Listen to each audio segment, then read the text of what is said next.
I'm pleased to introduce Ron Cowell. Ron is the president of the Education Policy and Leadership Center, which is an independent, nonpartisan, and not-for-profit organization based in Harrisburg. Ron is a very experienced policy leader who I have been aware of throughout my whole career in Pennsylvania.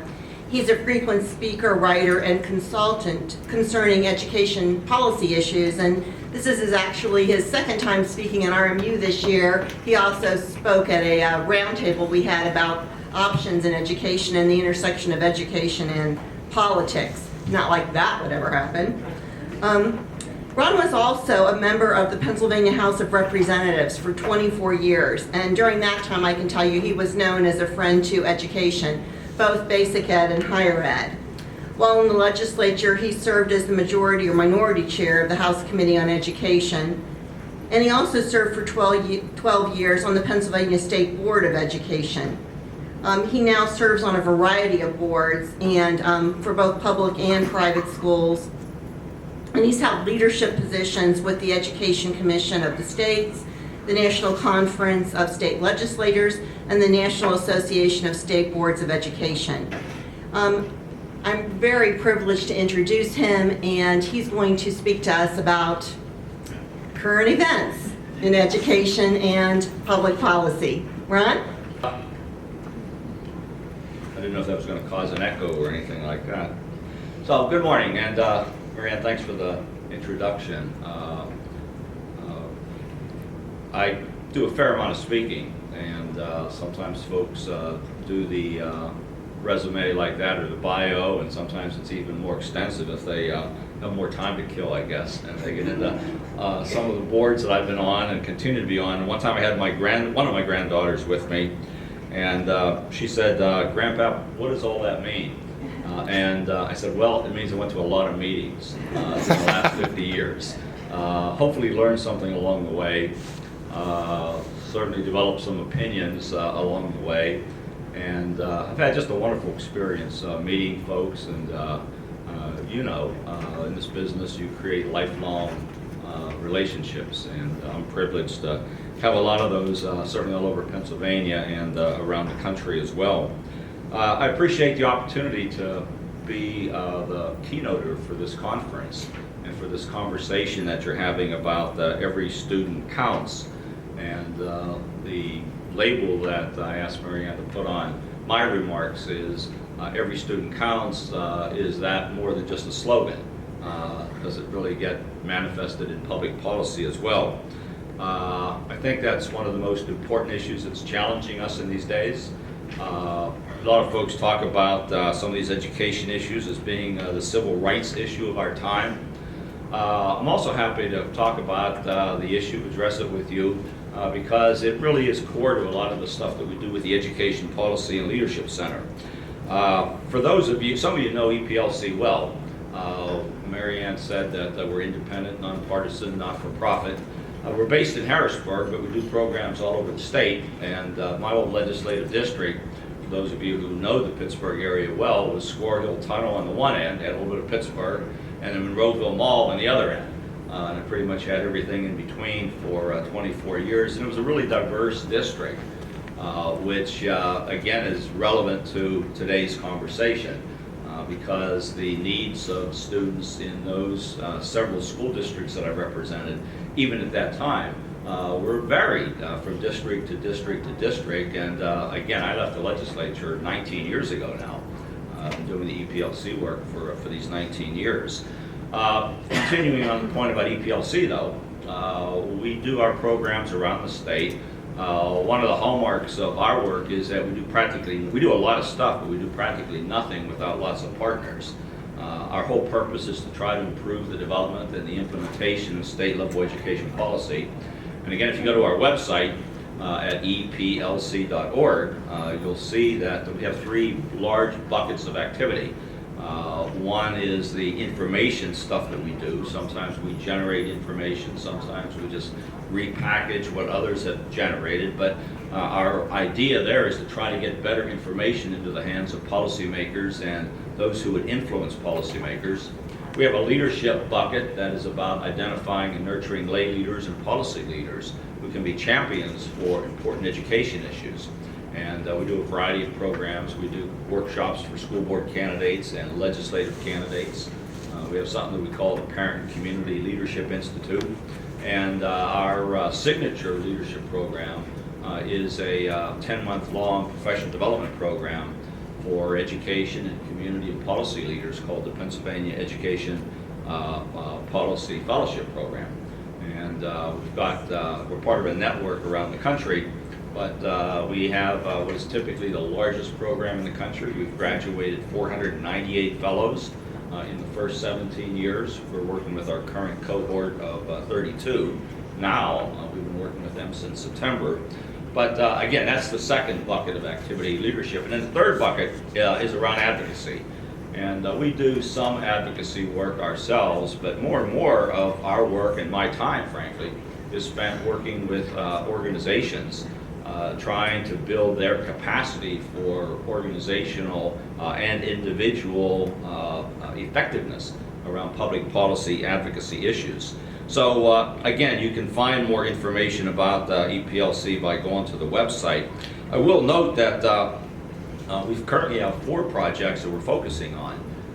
We always are monitoring and reporting on a broad range of education issues, from early ed to K-12 to post-secondary education. But 4 projects that we focus on right now are: one, K-12 funding, and I'm going to talk a little bit about that in the next few minutes.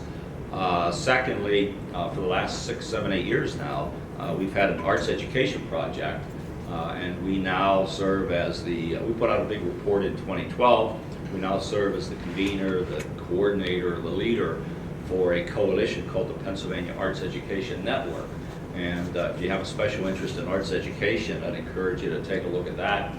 One of the things that we do with that coalition, again, and all the arts education or arts educator organizations are part of that coalition, PAEA and the music educators and the dance and the theater folks as well. But one of the things we do now is have an annual arts education symposium, and that'll be coming up on November 2nd this year. It'll be the 7th Arts Education Symposium. And then our third broad project is career and technical education. We put out a significant report just about 12, now 13 months ago, February of 2016. And again, in all of these reports that we put out, we make recommendations for policymakers and educators and schools of education and other stakeholders as well. And then the fourth project that we're into, we don't have a report yet. We'll put out a report later this year. It relates again to some of the stuff you'll be talking about today. It is about teacher recruitment and retention. And a couple of us were just discussing the fact that we're getting closer to a teacher shortage, even here in Pennsylvania, that historically has been an exporter of wannabe teachers. When I was active nationally with ECS and NCSL, folks in Virginia and Georgia and North Carolina, they liked me because they liked Pennsylvania because we were sending them the teachers that they needed. But the reality is, over the last several years, our enrollments in our teacher preparation programs have dropped by more than 50%, and the number of new certificates over a 3-year period dropped from annually 16,000 to 6,000. And so if you are in the pipeline to be a teacher, there are good prospects here in Pennsylvania. The challenge is we have created a terrible environment to encourage or entice smart young people to become teachers in Pennsylvania. I'm looking at a table full of folks over here. We beat up on teachers. If we're not beating up on teachers, we pat you on the head and tell you good luck, but don't expect to make a lot of money the rest of your life. If you're a smart young person still in high school or even in college trying to figure out what you're going to do, you know that the pension system is likely to change, and that was a carrot for public servants of all kinds. If you're a smart young person paying attention, you know that you're reading the paper or reading your phone, you know that every day of the week there's conversation about cuts in terms of public support, state support in particular for public education. You know that 10,000 teachers got furloughed in 2011 or shortly after that as a result of big budget cuts. And so a lot of those folks still have bumping rights to come back into the system if they choose to. So all of that is combined to create a not very welcoming environment that has led to this dramatic decrease in enrollment and to some degree interest. And I'm on my 43rd state budget. I've been doing this stuff for almost 50 years now when you add up time that I was involved before entering the legislature. And I was lucky I got involved as a young kid. But for the first time in my experience, superintendents and principals and even teachers are telling their sons and daughters, you don't want to do this, go do something else. In the past, historically, these folks were the best recruiters, the best ambassadors for the profession. And today, for a variety of reasons, they're saying to their sons and daughters, go do something else. So it is a challenging environment, but that makes it an opportunity environment as well. And so the work of this teacher recruitment and retention study group that we have, and the purpose of the recommendations that we ultimately will make will be to get policymakers and schools of education and others to perhaps do some things a little differently and more effectively to recruit and then retain teachers in the profession here in Pennsylvania. If you want some more information about the work of EPLC, there are some ways of following us. We have a free policy letter that we put out. It's called the Pennsylvania Education Letter. It used to be the Education Notebook. We changed the name of it about a year ago. We have a TV show on Pennsylvania Cable Network, PCN, called Focus on Education. It's on there 10 months a year. It's usually broadcast initially the second Sunday of each month in the afternoon, but it's available on demand if you have, if you want to watch it in the evening, or if you're up in the middle of the night, you have nothing else to do and you can't sleep, you can go to our website and watch all those shows for the last 3.5 years that are archived on there. And you can follow EPLC on Facebook and Twitter, and if you have an interest, you can follow some of the stuff that I'm involved with around education policy as well. So you're welcome to use this as a resource. That's why I mention this stuff, because one, we want EPLC to be a resource to all of you in the field. And then secondly, as I said, we do practically nothing without partners. And so there may be an opportunity for us to partner with you or with an organization that you're a part of in the days and months and even the years ahead. So let me return now to the topic for these remarks, and I'm going to pull out my phone, not to call anybody, but because there's a little clock on there, and I was looking around the room, and there's not a clock on the wall. It's like a casino. There are no clocks on the walls in casinos. They don't want you paying attention to how late it's getting. Anyway, back to the topic and this question of whether every student counts is just a slogan or is it manifested in real public policy in Pennsylvania, or how can it be better manifested in real public policy here in Pennsylvania? Everybody's for this stuff, every student counting. We've got slogans all over the place. Some words are changed from time to time, but the essence is every student counts. But the issue is whether there is really a commitment behind that, supported again by effective public policy. We have No Child Left Behind for well over a decade. It took a lot of different turns. It was highly criticized. But on the other hand, No Child Left Behind did draw attention to the issue of individual students. It did represent, in a way, at the national level and then in the states, a commitment to every child. It was sad that it took a federal law to have us start to pay attention to every student. It was sad that it took a federal law to have us begin to disaggregate the data so we had a better idea of how we were serving or not serving so well significant discrete groups of students. But again, that was one of the positive things coming out of No Child Left Behind that continues now as a matter of public policy. Now for 15 months we've had the ESSA, the Every Student Succeeds Act. Again, every student. We still don't quite know what that is going to look like in the form of the federal regulations.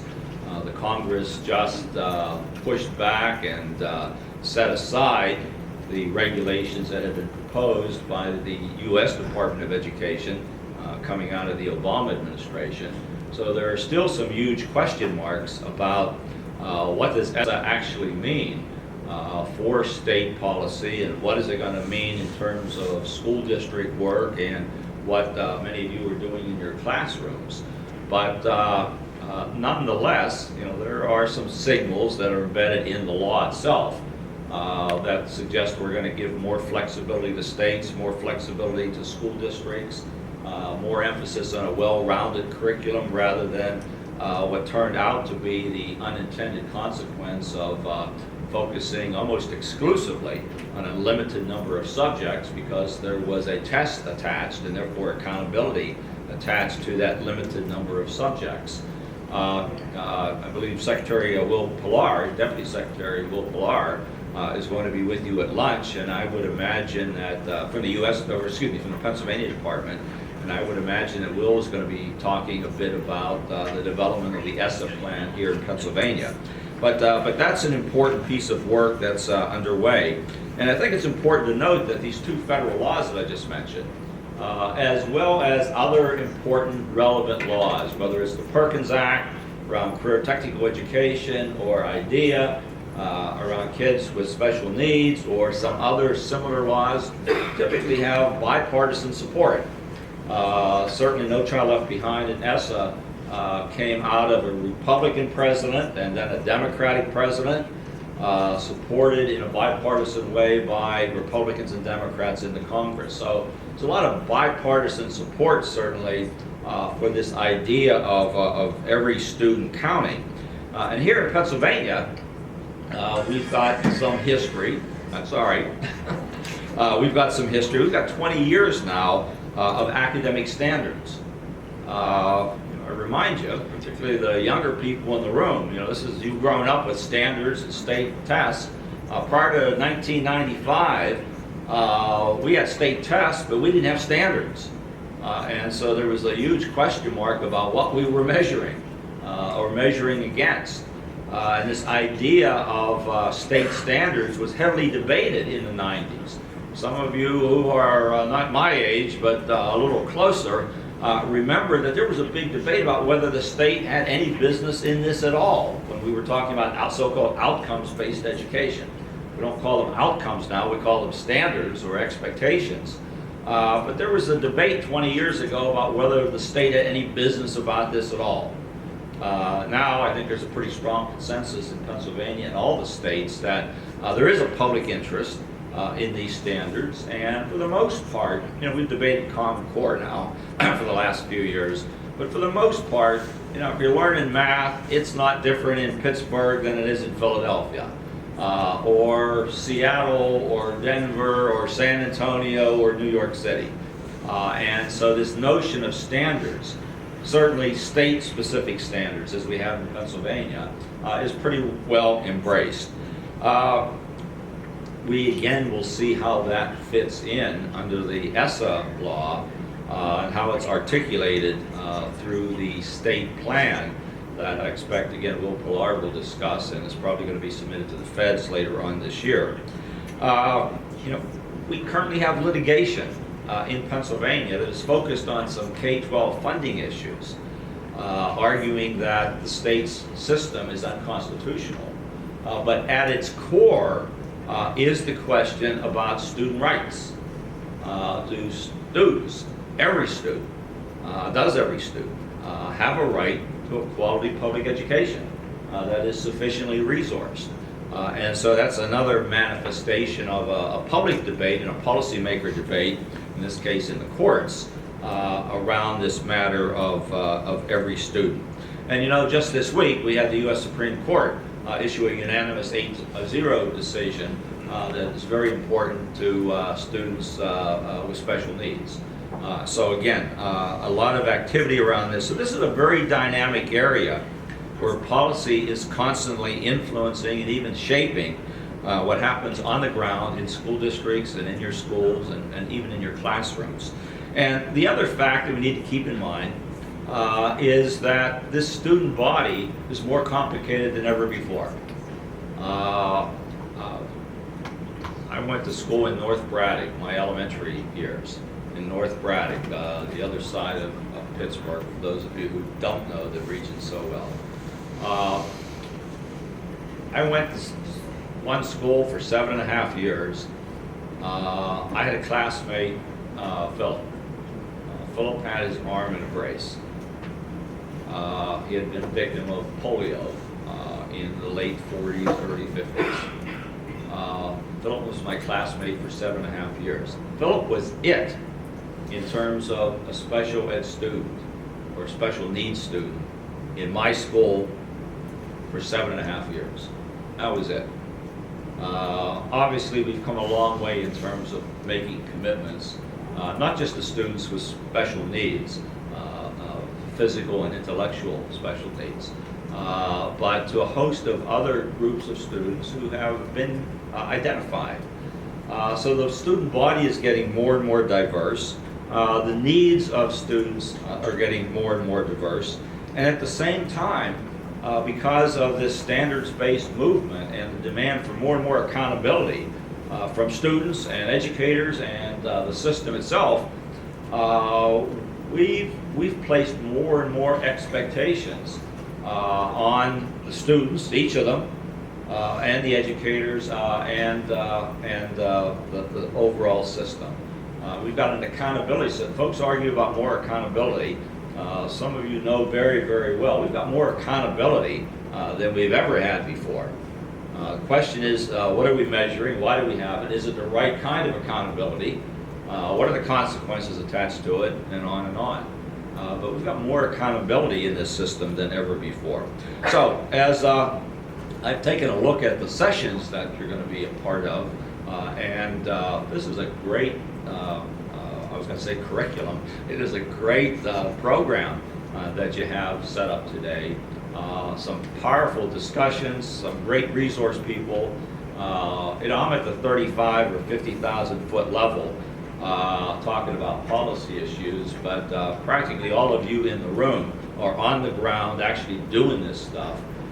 You're the most important folks in all of this. But what you do is influenced by and shaped by the public policy. So I hope that my comments today, this morning, and what I'm going to share with you in the remaining time here, will help set the stage for the discussions that you're going to have in the workshops and maybe with Secretary Pilar and others during the day. I especially want you to think about the public policy implications of all of this, whether they are current or potential. You don't need to be satisfied just knowing what the current public policies are.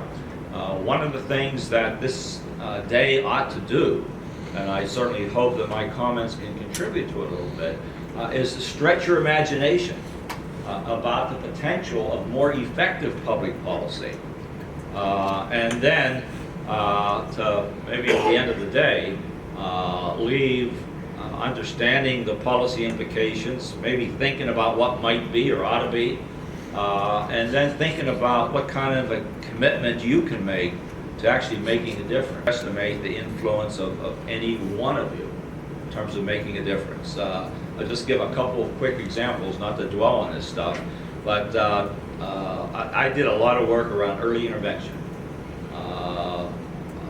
I'm proud that the early intervention folks statewide have a Ron Cowell Award that they present annually to an early ed leader. The law that led to all this was Act 212 of 1990. But that law came about because three women in Allegheny County took me to lunch at Station Square in 1983. And at that point, we had zero state money being spent on early intervention. Today, it's almost $500 million of state money being spent. Some of it through human services, for birth through the beginner age, birth through 3, and then the rest through education from 3 to the beginner age of school. 3 people called me up, said, would you do something about early intervention? Being a good politician, I said, sure. Had no idea what they were talking about. They educated me, they nurtured me, and we worked together to begin to get some state money and ultimately to get a law that in 1990 was the best in the country in terms of creating a right for kids. At another level, one constituent, one person in Forest Hills, called me up one day, had me over to their home, met with a couple of other middle-aged women who asked if I would do something for displaced homemakers. And this was in an era when not everybody was working. A lot of folks, including some disabled male veterans from the Vietnam War, had spouses leave them, and other circumstances arise, death in a family, but they weren't prepared to go back into the workforce. Out of that, one person called me up. We didn't pass a new law, but we got the Pennsylvania Department of Education to begin to use some vocational education, federal Perkins money, vocational education money at the time, to fund displaced homemaker centers around the state, and to provide those services through some of the work of career and tech centers and OVR centers, etc. The power of one or a couple of people is enormous, so don't underestimate what you might do. Now, in terms of some of the opportunities that are out there, the Constitution is a good place to begin. Now, the Pennsylvania Constitution says the General Assembly shall provide for a thorough and efficient system of schools to meet the needs of the Commonwealth. That's what's being debated now before the court. Is this just about the needs of the Commonwealth, or is there a right for every student? You can't lobby the Supreme Court too much, but it was important a couple of years ago when we had an election for the Supreme Court, and there were several new members of the Supreme Court here in Pennsylvania who appear to be much more receptive to the idea that there is an issue of student rights here. There will be a decision coming out of the Pennsylvania Supreme Court in the next couple of months about whether the plaintiffs can actually proceed making the argument, because historically our court in Pennsylvania said, not our business, go see the legislature, they decide what are the needs of the Commonwealth. But now the issue is being presented that this is not just about the needs of the Commonwealth, it is about the right of every student to a properly resourced, equitable, adequate education. Some people have suggested if we don't get a good decision, maybe we need to change the Constitution. You know, if decision makers continue to interpret our Constitution in Pennsylvania somewhat narrowly, maybe we need to change the Constitution then. That won't happen easily, because it is difficult, not to be difficult, to change the Constitution. But again, that's a tool that's out there, a policy tool, the Constitution. I said already that this litigation it's about K-12 funding, but it has at its root the matter of whether students have a right. You can look at all the statutes that we have and all the regulations of the State Board of Education. And just a reminder, the statutes are what the legislature does. The regulations are what, in the case of education, what typically are done by the State Board of Education. We've got our standards. The fundamental question here is, what are our expectations? Prior to that debate about outcomes and the initiation of standards in the 90s, our expectations were you were going to sit there for 12 years under something called the school roof, usually with a certified teacher. If you got passing grades, taking subjects that were called English and math and whatever, we gave you a piece of paper. The situation is quite different today. We've been much more articulate, much more clear, much more demanding in terms of what the expectations are and what ought to get attached ultimately to that diploma. But the question is, do these apply to all? Who's going to enforce them? That arts education project that I mentioned that we are still doing, but we produced the report in 2012, raised the question, we have art standards. Every school district is supposed to be providing arts education, and there's supposed to be arts assessment at the local level because there are no state tests for the arts. But there's practically none of that going on. Raises the question of enforcing. I mentioned already that the new ESSA law says that we ought to provide to every student a well-rounded education. So the policy debate is, what does that mean? How will that be enforced? How will that be reflected in the ESSA plan that the Pennsylvania Department of Education will submit to the feds later on this year, but most importantly will present to the school community in Pennsylvania for implementation. The issue of assessments, an important policy question. This is how we know how we're doing. You know, we have these expectations. You got to know how we're doing. So you have assessments as part of the accountability system. What subjects are going to be assessed at the state level, at the local level? Who takes the test? What's the purpose of these tests? There is this debate about too much testing or the need for, or at least the reaction to do too much preparation for the test, sacrificing other important time for students and the educators. But an important policy discussion that again to some extent is going to be reflected in this new ESSA plan of the state. Because I think Secretary Rivera, Pennsylvania Secretary Rivera has said, among other things, that we're going to try to reduce the emphasis on testing as part of the system. But what does that mean? And folks who want to debate accountability will again continue to debate how much testing, do we give up some of it, do we change it, to whom does it apply? The consequences. You can have the expectations, you can have the test to figure out how we're doing, or there may be other ways of figuring out figure out how we're doing. I say tests. Some of you know well that folks embrace the idea of portfolios and other means of assessing how we're doing. But what are the consequences then? What's it all about? In those early days when we had the PSSAs, testing the memory of a few of you, but in the earliest days, remember, students didn't have to put their name on the test.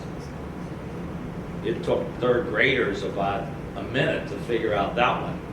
Don't have to put your name on here, no accountability. Teachers got all kinds of garbage back, or blank sheets. So the question is, what's it all about here in terms of the consequences? Do we appropriately attach graduation to this system, high school graduation to this system, the diploma? One of the great debates, I think, for all of our students, for policymakers that pertains to all of our students, is how do we assure that that piece of paper means something, that diploma means something, without penalizing students for the inequities in the system or the failure of the system generally. Some of the most powerful testimony I've heard has come from students over, again, the last 40-some years. I still remember sitting in the Reading Pennsylvania Community College in 1994. We had the education committee there. It was a room about this size and a table almost this size. A lot of people, the place was filled. Student was testifying, young man who was 19. And he said to me and the legislators and the educators in the room, he said, look what you've done to me. You gave me this piece of paper. He had his diploma. You gave me this piece of paper, and I can't read, I can't write, and I'm never going to get a good job. And then a young woman, 1 year older than him, said just as simply, just as eloquently, as powerfully, same thing. We thought we were doing her a favor. She'll never get a good job. Couldn't read, couldn't write. 23 years later, that continues to remind me of this fundamental question about how do we make sure that when we graduate students, that piece of paper means something. We have this great debate about ready for success. Well, what does that mean? What is ready? What is success? Career, citizenship, college. And how do we not penalize those students, though? Because here in Pennsylvania, we have the most unfair system of opportunity across 500 districts. So that's a key question to be debated around the issue of consequences. But also, these consequences are proposed to apply to teachers as part of the evaluation system. They apply to schools as part of the informal system of reputation, or maybe the more formal system of reporting to the Pennsylvania Department of Education and having results reported on the state report card. The one that's going to be called the Index for the Future, I think is the new name for it. But what consequences do we attach? That's a matter of policy.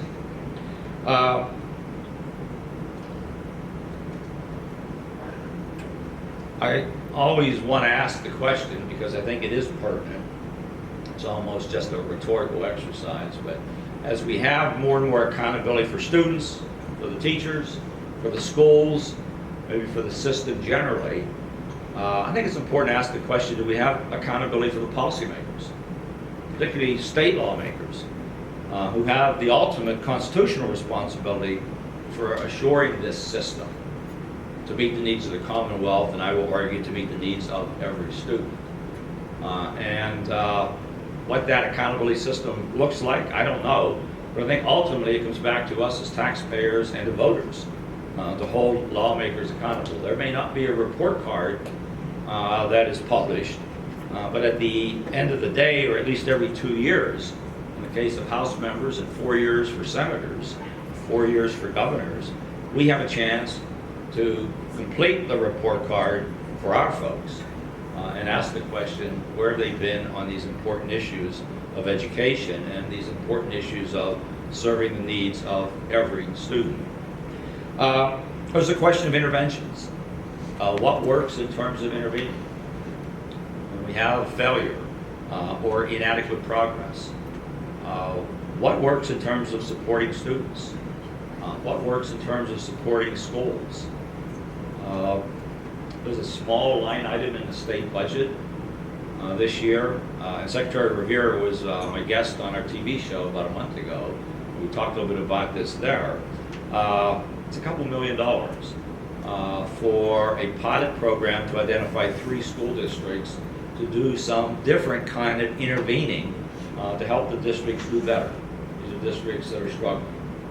A couple $1 million isn't going to go very far, obviously, and we have far more than 3 school districts, or far more than 6 or 7 that are identified by a current law that are academically and financially distressed.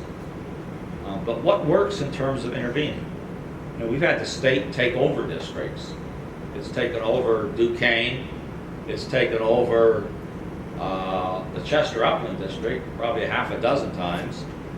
We have a state-mandated board that's running the Philadelphia district. The question is, does this stuff work? For one guy's opinion, I don't think that folks in Harrisburg are much better at running the district or have better ideas about how you turn around a district. But we need to do better wherever the good ideas come from. I think the greatest challenge for public education as we move forward is to demonstrate that public schools, public education, the system, can successfully educate a high percentage of students in circumstances where you have great concentration of poverty.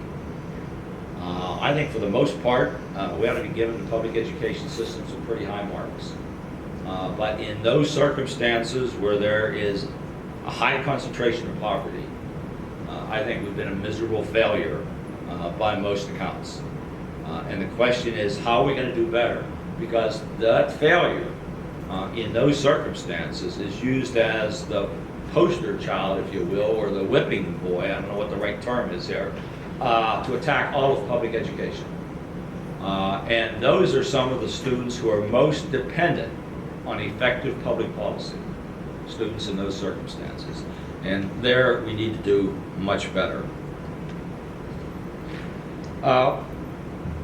Just checking the time. Just a couple of other quick issues that we ought to be mindful of. At the federal level, certainly with the new administration, and in Harrisburg, we continue to have this great debate about school choice. And that's very relevant to the needs of every student in every student county. What options are available? And so often, the debate about school choice comes down to, are you for or against vouchers?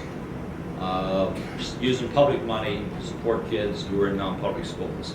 And I want to remind you, and I try to remind all audiences, that the school choice debate is much broader than that. Yeah, sometimes folks acknowledge that it's about charters as well. There's a big difference between the vouchers and charters. Charter schools are public schools, certainly here in Pennsylvania. But the important thing to remember is that most of the choices that are available are present to one degree or another within the public school system. Sometimes we call them magnet schools, sometimes we've got other names for them. Certainly they are the programs of advanced placement and dual enrollment and opportunities to take science courses and international language courses and a host of other options. But that's where the real debate, most meaningful debate, is that applies to the largest percentage of kids. What kind of choices, options are going to exist for all students within the public school system? And so as we debate this question of choice, we ought to keep in mind it's mostly within the public school system and what should that look like, but to the extent that it is a broader discussion that includes the right of parents to homeschool their kids, or to send their kids to non-public schools, or to choose within the public school system, how and to what degree should public dollars be used to support these choices and the right of parents to choose. And then the final big issue that I want to comment about excuse me, is the K-12 funding system. I won't dwell on it. I can spend the whole conference talking about K-12 funding. What I remind you about is that this issue of funding is at the core to honoring the right of every student and to assure that every student does count and to assure that there are meaningful opportunities and the right kind of capacity to serve the needs for every student. In Pennsylvania, I already said we have the worst system in the country. Several statistics just to share with you, they all come from the U.S. Census Bureau and the U.S. Department of Education. The share of K-12 costs paid for by state government here in Pennsylvania ranks us in the bottom 5. People will debate whether we're 46 or 47. We're in the bottom 5. We're at the bottom. And another measure is state appropriations per student. Now, we do spend a lot of money in Pennsylvania in terms of education. We rank somewhere high, like about 13th in terms of total expenditures. But that's largely the generosity of local taxpayers. And it masks the fact that we have this biggest gap in the country in terms of low spending and high spending. And so when you actually look at the dollars appropriated by the legislature in Pennsylvania, we trail all of our contiguous states except nearby Ohio now because they got cheap a couple of years ago. We trail them by a couple of bucks. But we trail New York and New Jersey by thousands of dollars per year per student. For the Pennsylvania legislature to appropriate on a per student basis what Maryland does annually would require not the $100 million increase the governor has proposed. It would require an increase of $1.25 billion right now, this year, and for every year thereafter. And for us to get to the level of state appropriations per student of nearby West Virginia, we'd have to increase the state appropriation supporting our schools by almost $1.5 billion per year. Not $100 million, $1.5 billion right now and every year after this. Because the state in Pennsylvania is so cheap about supporting K-12 education, we are excessively dependent on property taxes. So nationally, less than 30% of K-12 money comes from property taxes. In Pennsylvania, it's 45%. We're 150% of where the nation is on average in terms of dependency on property taxes to support public education. And because of this dependency on local wealth and local resources, we therefore have the worst gap in the country, exacerbated by the fact that we have 500 school districts. Right here in Allegheny County, 43 school districts. I think it's crazy. We have pockets of poverty sitting beside pockets of wealth. And depending on what side of the street the kid lives on, they may be in a rich district, they may be in a poor district. And that's largely about the state being cheap, and largely about dependency on local revenue. But because of all of that, the fact that we have so many districts and so many pockets, relatively small pockets in many instances, creates this system of the worst in the country, inequity of opportunity and resources to support kids. We're not only bad there, by the way. In early education, we've gotten better, but 10 years ago I would have stood here and said Pennsylvania was one of 8 states providing no state money to support early education. We are getting better now, and the governor has generously proposed a $75 million increase for early education. Probably the best step forward that's reflected in the state budget. And I'm not blaming the governor. He's dealing with a legislature that won't raise money and won't act responsibly about balancing the budget. But good step forward, but we still have a long way to go. More than 2/3 of the kids who would benefit from publicly funded, developmentally appropriate early education programs don't have access to those programs today in Pennsylvania. And on higher education, since we're in this higher education institution, just a reminder that we rank, depending on what you're counting, 47th or 48th in the country in terms of state support for higher education. By one count, state appropriations per capita. By the other account, state appropriations per $1,000 of personal income. By either measure, we're in the bottom 5 again, almost at dead last in terms of state support for post-secondary education in Pennsylvania. As a result, we have the highest tuition rates in the country in terms of public education, and we have some of the greatest student debt or indebtedness in the country. Again, when the state is cheap, whether supporting K-12 or higher ed, you have high property taxes, inequity, you have high tuition, a lot of student debt, and a report that came out of Joni Finney at the University of Pennsylvania just within the last year ranked us last, or 49th, I'm sorry, not last, 49th in terms of affordability for higher education here in Pennsylvania as compared to the nation. And so by all of these accounts, we've got serious issues, and all of that higher ed data that I just mentioned, again, results in a serious participation gap then. They don't put out the annual report or the biannual report that they used to, but the Center for Higher Education and Public Policy, Pat Cowell's group, every year, or every 2 years, said Pennsylvania has gotten a little better in terms of participation, but we have this serious and chronic participation gap based on family income, based on race, and based on geography. And so another manifestation of public policy that results in tremendous inequity for Pennsylvania students and citizens of all ages. So this leads to the question about the role of advocacy. What can you do about all of this? Most people resign themselves to hearing these remarks or seeing this kind of stuff, and they sit back and, you know, they feel bad sometimes. Sometimes I feel like I'm running depression sessions when I share this information. And they say, somebody ought to do something about it. Hope somebody does something about it.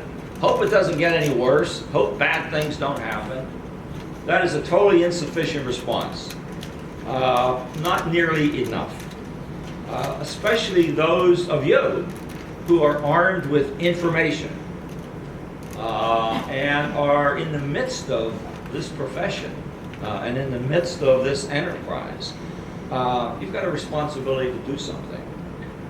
Certainly for those of you who would take pride in the fact that your clients are students, students of all ages, but particularly students who have extraordinary needs, extraordinary challenges. The key to effective advocacy Just 3 or 4 things. One, you have to understand the relevancy of public policy. I spent a lot of my time, even with foundations, philanthropic organizations, getting folks to understand the relevancy of public policy. I've said to my friends at the richest foundations in Pennsylvania, Pittsburgh and Philadelphia, there is not enough money in the philanthropic community to replace good public policy. So this public policy is really relevant. Stretch your imagination. Think about the potential of more effective public policy, and then understand the capacity of us individually and collectively to make a difference. And then, subject for another workshop, but hone your advocacy skills. I mean, there is stuff that works. There is stuff that's more effective than some other things. And understand that there are plenty of opportunities to be engaged as policy advocates. We've got enormously important debates going on in Washington right now. I was there last week to argue for the humanities. I'm on the Pennsylvania Humanities Council. This week to argue for arts education. The President's proposed to eliminate NEA and NEH and public broadcasting. It's an important discussion around the role of government and, 2, what's going to be in the budget. We're having that same debate in Harrisburg. What is the role of state government? You know, there are some lawmakers who question whether state government has an obligation to deal with some of these issues. Some who, in some circumstances, will question whether the system needs to respond to every kid, or what is appropriate and what's a smart use of money. The work of the State Board of Education and certainly the work now of the Pennsylvania Department of Education around the development of the ESSA plan. This year, we're going to elect more than 2,000 school board members. I've talked a lot about state policy stuff, but a lot of this policy stuff gets done right here in our backyard. Our 499 of our 500 school boards, Philadelphia is the exception, 499 are elected boards. Almost 4,500 elected school board members, 2,000 of them, 2,000 of those positions on the ballot this year. The primary coming up in a few weeks, and then the general election in the fall. School districts are in the midst of doing their budgets. This is still much a local control state. Our school boards decide curriculum. Our school boards decide who's going to be the superintendent. They make the hiring and the firing decisions. They make the decisions about the use of resources. They make the tough decisions about raising taxes sometimes, particularly in the face of the state being cheap about its support. And so this matter of school board elections and the work of school boards around budgets and other policies are important questions as well. So remember, at all levels, budgets reflect priorities and policies. I said to a group of CMU students who were lobbying or advocating down in DC around arts education on Tuesday this week, members of Congress are going to tell you we don't have any money. Legislators tell you we don't have any money. School board members tell you we don't have any money. There's always money. There's not enough, but there's always money. The question is, what are you going to do with it? Budgets reflect priorities, and they reflect policy as well. And so when folks are telling you we don't have enough money, push back at them and make the point it's a question of what we're going to do with the resources that we have. So as you continue your discussions today, as you leave this conference later on today, being redundant here, but just encourage you to think of one, what are the implications of public policy, particularly in the context of each of the more focused discussions you're going to have with the workshop sessions. 2, stretch your imagination, what could more effective policy look like? And then 3, make a decision about what you will do, what your commitment will be in the face of what I'll argue is your responsibility to be effective advocates around these important issues. I think there may be time for a couple questions. I'll be glad to take questions, but good luck to all of you. Thank you for your good work. Question? This is not connected to the meeting we discussed today, but several districts are hiring substitute teachers who are not teachers. They just have a wondering if that's state policy or if that is local board decision. Where is this moving into?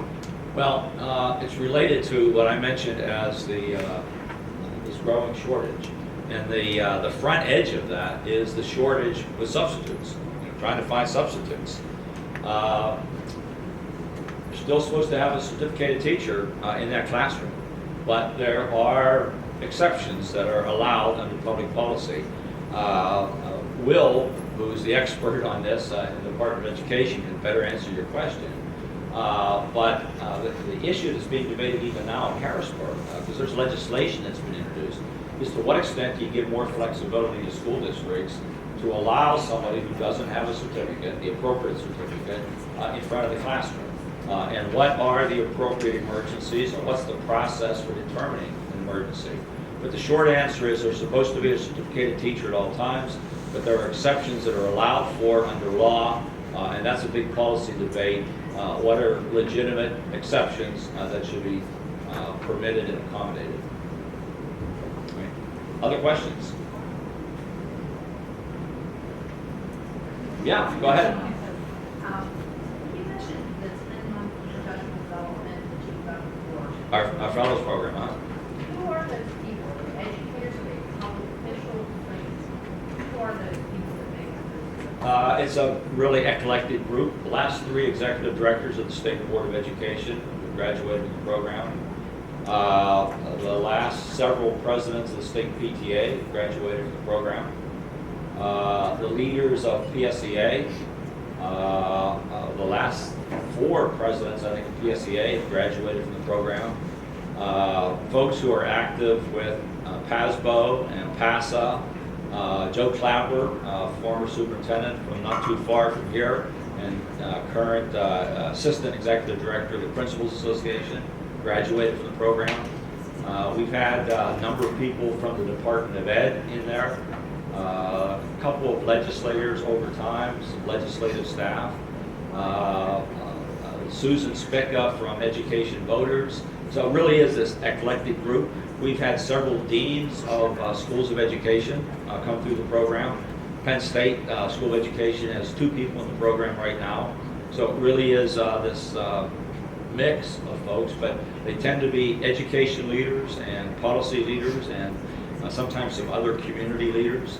The Pennsylvania program is a little different than some of the others. If you can be a very smart young kid, I mean that in a kind way. My son is 44 and I still call him a kid. You can be a smart young person just starting in your career, might have an interest in this, probably will tell you, get a little more experience and come back in a couple years. We really expect that folks who participate in the program will contribute as well as take a lot away. Because one of the things that's a part of the program is a team project where they actually develop a policy proposal and take it to policymakers during our day on the Hill in Harrisburg. But we do a great program at Gettysburg in the Army War College for 2 days with 5 other states.